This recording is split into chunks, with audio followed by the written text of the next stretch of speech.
Meus amados, nós vamos abrir a palavra de Deus na carta de Paulo aos Efésios, capítulo 3,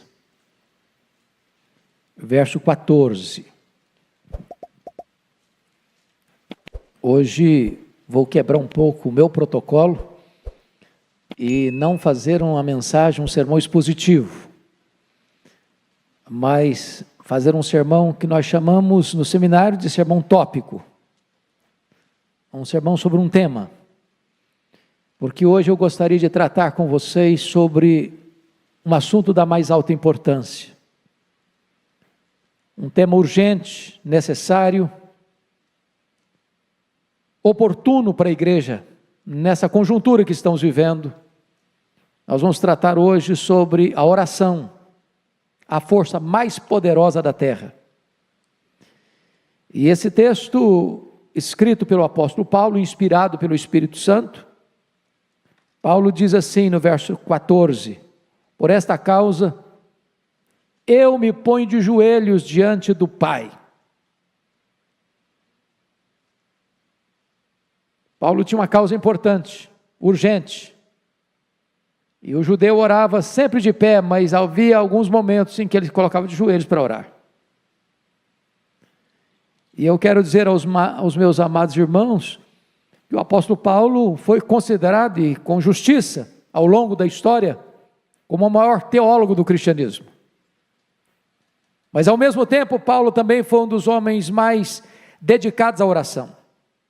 Quanto mais você conhece a Deus, mais você quer falar com Ele, mais você é ousado na oração, mas você quer buscar a face do Eterno. Isso porque não tem cristianismo sem oração. Não tem crente cheio do Espírito Santo sem oração. Não tem poder de Deus para a igreja sem oração. Não tem avivamento sem oração. Não tem abundantes conversões sem oração. Não há milagres na terra sem oração. Então, eu gostaria de conclamar você para nós entendermos o poder da oração. E eu queria, a título ainda de introdução desta palavra, fazer uma espécie de apanhado nas Escrituras, para ver se as pessoas que viveram antes de nós, no período bíblico, foram pessoas comprometidas com oração. E até que ponto a oração, muito mais do que um exercício devocional, muito mais do que você se sentir bem na presença de Deus, se a oração de fato mudava as coisas, mudava as circunstâncias. Quem muda a circunstância é Deus, mas Deus muda as circunstâncias através da oração. Quando o povo de Deus ora, Deus age.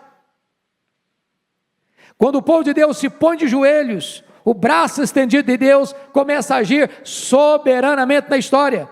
Se o povo de Deus não ora, as ações e as intervenções de Deus podem ser recolhidas. Então vamos ver isso. Você pega, por exemplo, o pai dos crentes, Abraão. Ele intercede por Ló, e Ló é poupado em Sodoma. Diz a Bíblia que Deus lembrou-se de Abraão e salvou Ló. Eu olho Jacó no Val de Jaboque orando em lágrimas: eu não te deixarei ir se tu não me abençoares. E a Bíblia diz que ali a sua alma foi salva. Eu encontro um Moisés orando em Cades Barneia diante de uma situação crítica, porque Deus havia tomado a decisão de destruir aquele povo e começar uma nova nação através de Moisés, e Moisés se coloca na brecha em favor do povo e diz: Deus, perdoa este povo, ou risco o meu nome que escreveste. E Deus poupou a nação de Israel em resposta à oração de Moisés. Eu vejo Ana orando com lágrimas, com amargura de espírito, pedindo um filho, e Deus ouve a sua oração, e ela vai ser mãe do maior profeta, sacerdote, juiz daquela geração, porque a Bíblia diz que Deus é quem faz com que a mulher estéril seja alegre mãe de filhos. Deus cura. Eu vejo o seu filho Samuel, filho de Ana, orando pela nação, e afirmando o seguinte: longe de mim pecar contra Deus, deixando de orar por vós. Eu encontro Ezequias orando a Deus diante de uma sentença de morte, enviada pelo próprio Deus: põe em ordem a tua casa, porque morrerás e não viverás. E diz a Escritura que ele se volta para a parede, e ele ora intensamente, e ele chora copiosamente, e Deus responde rapidamente, revertendo o quadro, revertendo o diagnóstico, revertendo a sentença de morte. Eu vejo Daniel orando, e Deus trancando a boca dos leões. Eu vejo Daniel orando, e diz a Bíblia que uma batalha espiritual se desenrola nas regiões celestes. Eu vejo Daniel orando para Deus trazer quebrantamento ao povo, porque o cativeiro duraria 70 anos, mas diz a Bíblia que naquele momento o povo dele se voltaria para ele, e o povo estava com o coração endurecido. Eu vejo Neemias orando. Ele é um governador, e ele é um estrategista, ele é um administrador de escola. Eu vejo Neemias orando, e a cidade de Jerusalém, que estava há 142 anos debaixo de escombro, e ele pela oração se põe nas mãos de Deus, e se coloca à disposição de Deus, e a cidade é restaurada, e os muros são erguidos em 52 dias. Eu vejo Jesus orando, no Rio Jordão, os céus se abrem, o Espírito Santo desce, e o Pai fala: este é o meu filho, o meu amado, o meu escolhido, nele eu tenho todo o meu prazer. Eu vejo, irmãos amados, o apóstolo Paulo orando, logo depois da sua conversão. Esse homem ora na praia, esse homem ora na sinagoga, esse homem ora no templo, esse homem ora na prisão. Esse homem é um homem que ora sem cessar, e agora ele está diante de Deus, dizendo: por esta causa eu me ponho de joelhos.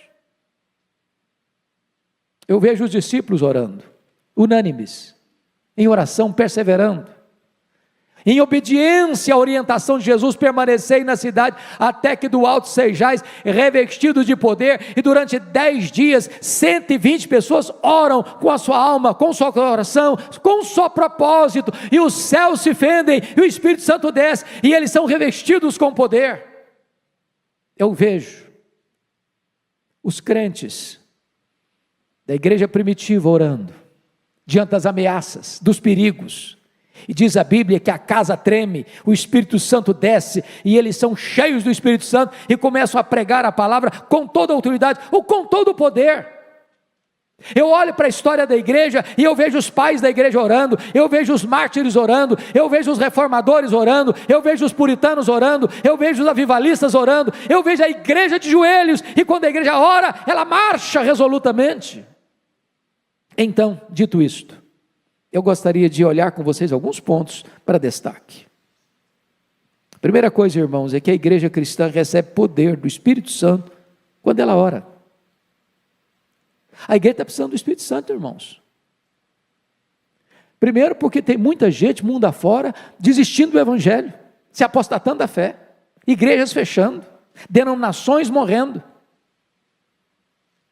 denominações históricas perdendo milhares e milhares de membros todos os anos, seminários que outrora formaram pastores, missionários, hoje ensinam ceticismo, apostasia. É hora da igreja orar, para Deus reverter esse quadro, para Deus trazer um avivamento na Europa, na América, no Brasil, no mundo.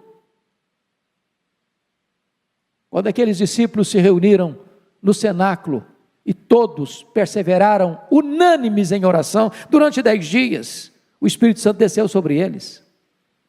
Eu vejo os apóstolos diante de uma demanda enorme de assistência social, quando as viúvas dos helenistas estavam sendo esquecidos, eles tomaram a decisão: vamos nos consagrar à oração e ao ministério da palavra, e vamos nomear homens cheios do Espírito Santo e cheios de fé, para tomarem conta da diaconia das mesas. Vamos nos concentrar na vida de oração. Eu vejo, queridos irmãos, que a igreja precisa orar. Mais do que nunca precisa orar numa crise como esta. Mas em segundo lugar, eu quero destacar que a oração é a base do avivamento da igreja. Como nós precisamos desse avivamento, irmãos. Nós não gostaríamos apenas de ler sobre avivamento, de dizer para o povo: olha, houve um tempo em que Deus visitou o seu povo, em que Deus derramou o Espírito Santo. É gostoso ler, é importante ler o que Deus fez no passado em Jerusalém, o que Deus fez no passado em Antioquia da Síria, o que Deus fez no passado em Éfeso, o que Deus fez no passado lá nos primeiros séculos do cristianismo, o que Deus fez no passado lá na Reforma, o que Deus fez no passado lá na Inglaterra de John Wesley, o que Deus fez no passado lá nos Estados Unidos no século XIX com Dwight Lyman Moody, o que Deus está fazendo em outros lugares, mas nós queremos também aqui.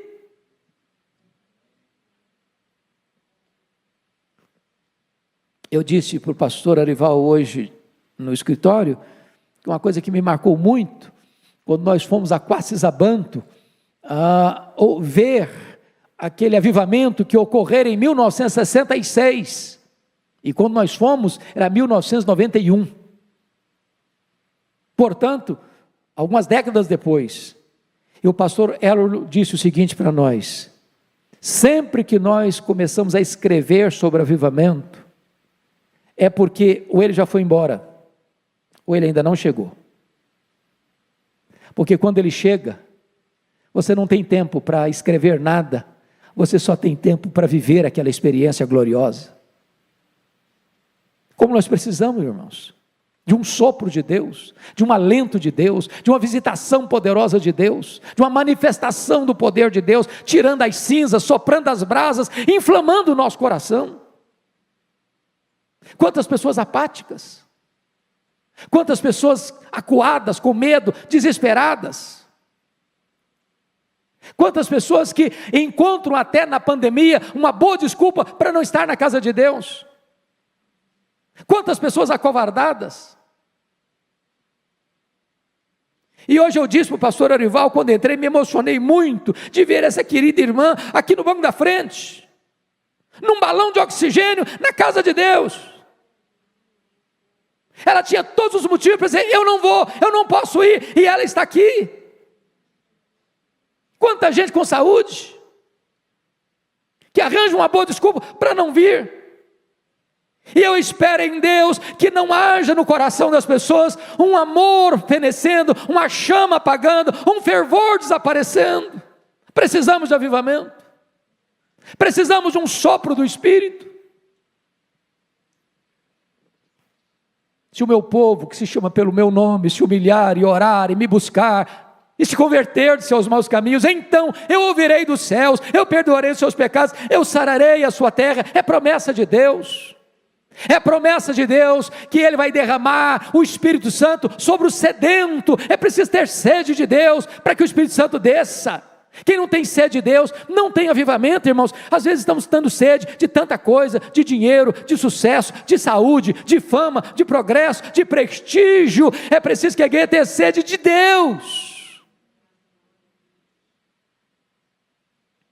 Quando a igreja estava passando uma crise enorme, lá na Inglaterra, nos idos de 1739, as igrejas fechando, os crentes desaparecendo da igreja, os púlpitos sem poder, a palavra de Deus rara nas igrejas, um grupo de estudantes começa a sentir um fardo no coração, e esse grupo foi batizado depois de Clube Santo, porque aqueles moços se reuniam para buscar a face de Deus, para orar a Deus, para clamar por um avivamento para a igreja da Inglaterra, até que de repente, numa noite, 31 de dezembro de 1739, 3 horas da manhã, o Espírito Santo desceu sobre eles, e eles foram cheios do Espírito Santo, e a igreja se levantou, e a igreja se encorajou, e centenas de milhares de pessoas foram salvas.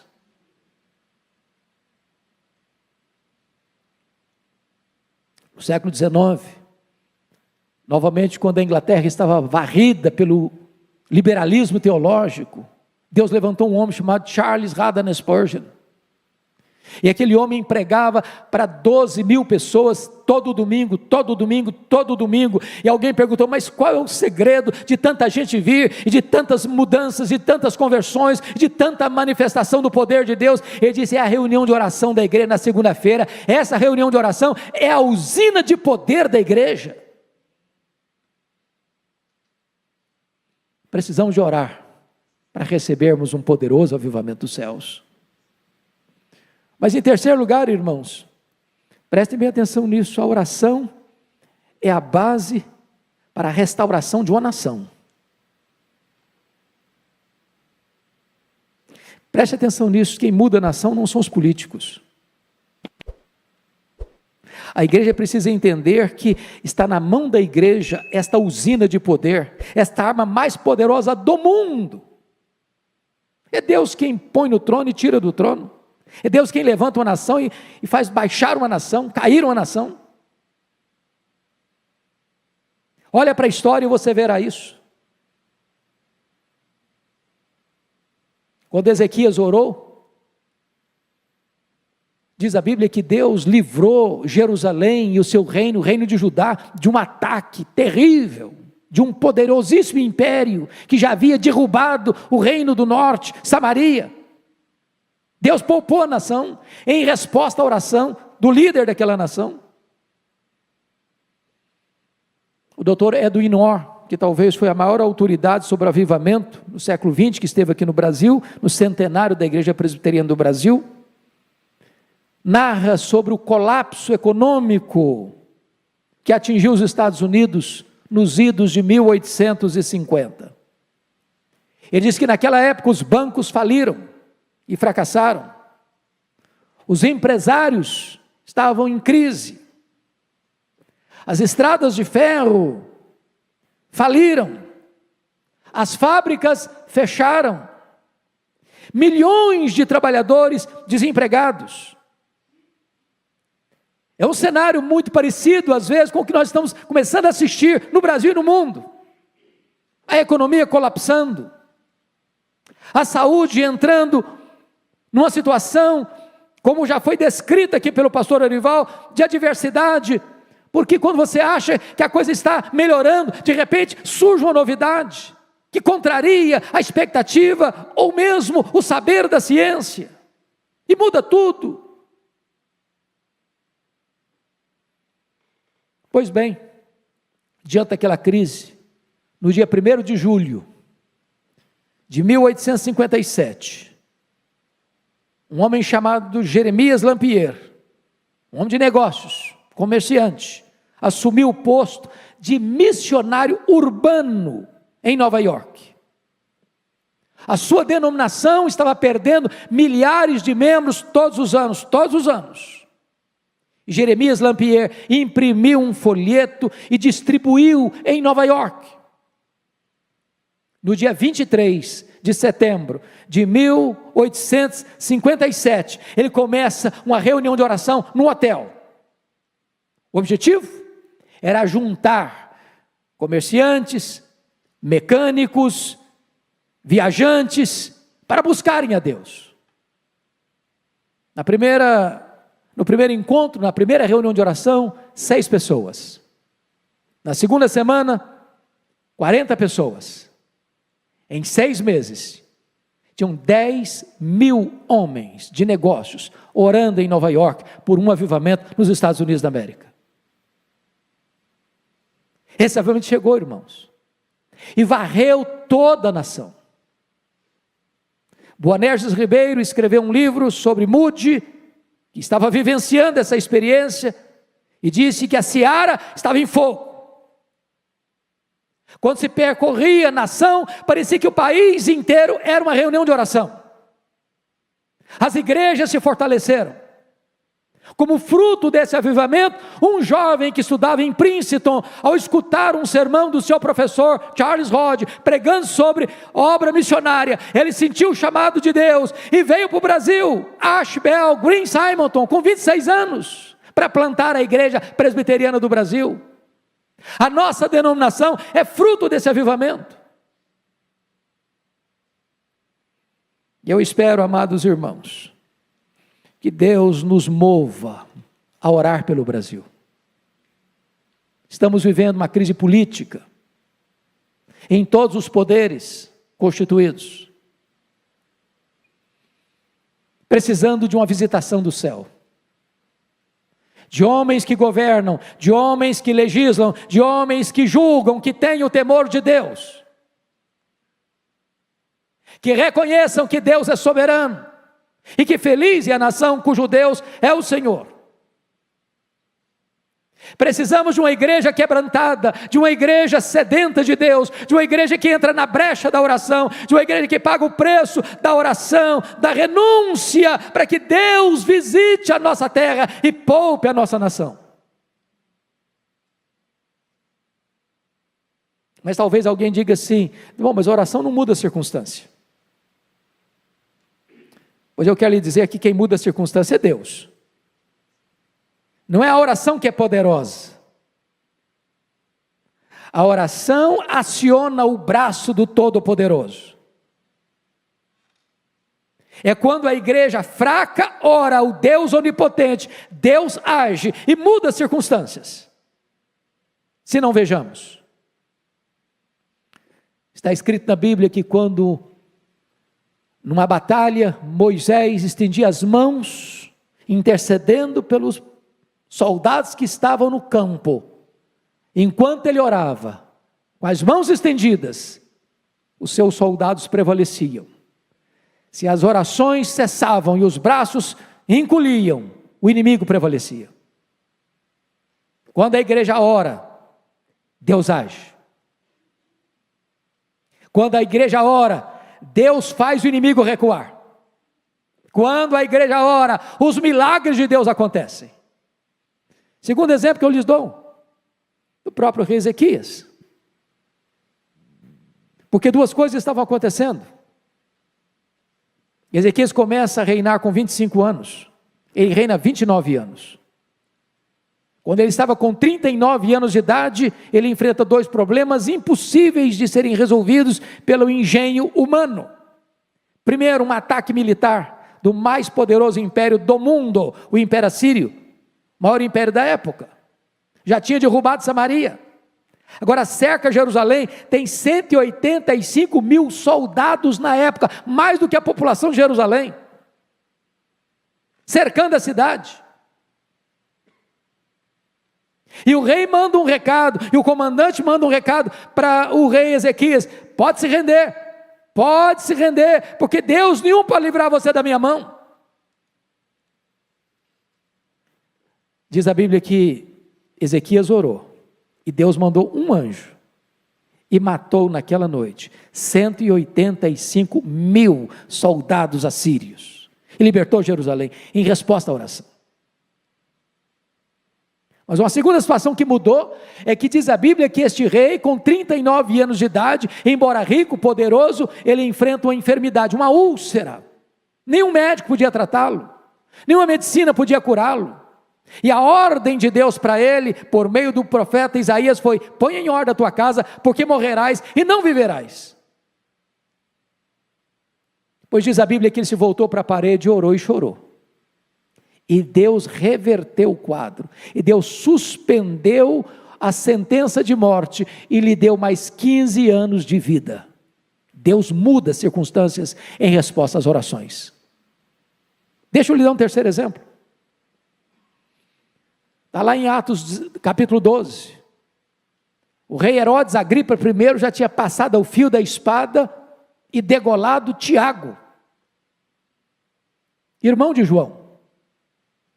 E tinha colocado Pedro numa prisão de segurança máxima, com 3 escoltas de 4 soldados cada uma, aguardando o final da festa para matá-lo.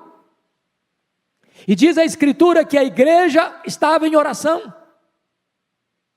E em resposta à oração da igreja, um anjo de Deus é escalado para ir lá na prisão, acordar Pedro. Fica de pé, bota a sua sandália, bota a sua roupa, e tira Pedro da prisão de segurança máxima, abrindo as portas de ferro, abrindo o portão de ferro, quebrando as cadeias e libertando aquele apóstolo. porque aquilo que o homem não pode fazer, Deus faz em resposta à oração. Talvez você diga, bom, mas isso aconteceu no período bíblico. Mas deixa eu só lhe dar um exemplo nosso aqui. Se você um dia tiver a paciência de ler o prefácio de Dona Eusa Lidório, ao livro que tive a bênção de escrever, Mães Intercessoras, você vai ver lá o relato de Dona Eusa Lidório, mãe de Ronaldo Almeida Lidório, quando ele estava pregando no Peru, entre o Sendero Luminoso, quando aqueles terroristas entraram dentro da igreja onde Ronaldo estava pregando, e botaram a mão nele, e o encapuzaram, e o jogaram dentro de um carro, e levaram-no para o paredão onde eram fuzilados. E naquela noite, a sua mãe, sem saber do que estava ocorrendo, foi despertada na noite, com um forte peso no coração. Ele disse, meu Deus, eu não sei o que está acontecendo com meu filho, mas eu me coloco na brecha em favor dele. Livra o meu filho, livra o meu filho, livra o meu filho. E quando ele estava para ser fuzilado, passa um carro em alta velocidade, e pega o Ronaldo, e o tira das mãos do Sendero Luminoso, e ele é poupado. Porque Deus muda as circunstâncias em resposta às orações. Ainda hoje, Deus é o mesmo, Deus faz o mesmo, onde Ele quer, com quem Ele quer, para a glória do seu nome. Mas eu queria concluir, dizendo a você que, em quinto e último lugar, a oração nos capacita a enfrentar os grandes dramas da nossa vida pessoal. Está escrito no Salmo 50, versículo 15, invoca-me no dia da angústia, eu te livrarei, e tu me glorificarás. Aqui uma ordem, invoca-me no dia da angústia. Aqui uma promessa, eu te livrarei. Aqui um resultado, e tu me glorificarás. Eu não sei qual a angústia que você passa, eu não sei qual a angústia que você enfrenta, eu não sei qual a crise que bate à sua porta, eu não sei qual a causa que você tem, que só um milagre resolve. Quem está te dando essa orientação é o próprio Deus Todo-Poderoso. Invoca-me nesse dia, eu te livrarei e tu me glorificarás. Eu vejo Davi chegando em Ziclag, com seus companheiros, e quando ele chega e vê a cidade queimada, vê a cidade ferida, vê os filhos, as filhas, as mulheres levados cativos pelos amalequitas, os terroristas do deserto, e diz a Bíblia que ele chora, até não ter mais forças para chorar, ao ver esse quadro. Seus homens estão revoltados com ele, por causa dos seus filhos e filhas, e querem apedrejá-lo. E naquela circunstância, Davi se reanimou no Senhor seu Deus, e pôs-se a buscar a Deus em oração. E ele faz uma oração e pergunta, perseguirei eu o bando? Alcançá-lo-ei? Em outras palavras, Deus, eu vou aceitar passivamente a decretação da derrota na minha vida, na minha família, na família dos meus amigos, ou eu vou reagir? E Deus diz para ele, reage Davi, porque tudo que o inimigo tomou de você, você vai trazer de volta. E Deus reverteu aquele quadro. E eles foram, e eles lutaram, e eles venceram, e eles tomaram de volta os filhos, as filhas, as mulheres, os despojos, tudo Davi tornou a trazer. Sabe por quê? Porque Deus responde às orações e reverte as situações mais difíceis, até mesmo impossíveis.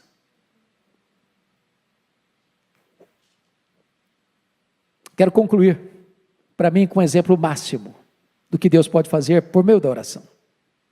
A experiência do próprio Jesus, o Filho de Deus.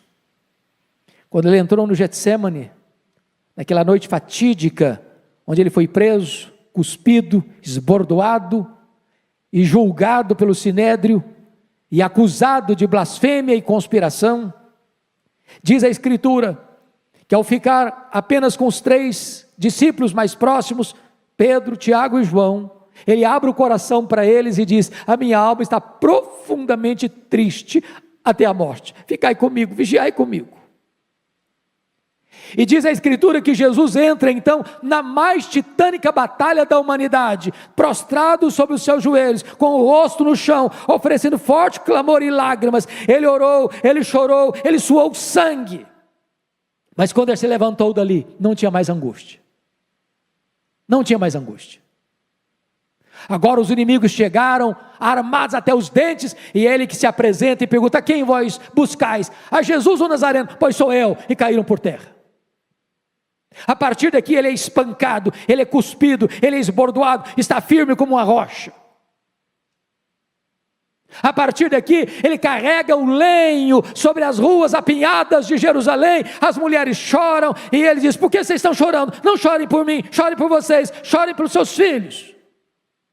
A partir daqui ele é pregado naquele lenho maldito, e ele transforma aquele patíbulo de horror num palco para a glória de Deus, e num instrumento para a sua, para a minha, para a nossa salvação. Bendito seja Deus, porque quando você ora, Deus remove as dores da sua alma, as angústias do seu coração, Deus muda as circunstâncias e dá para você a vitória. É tempo da igreja orar. Por esta causa, eu me ponho de joelhos. Que Deus nos ajude. Amém.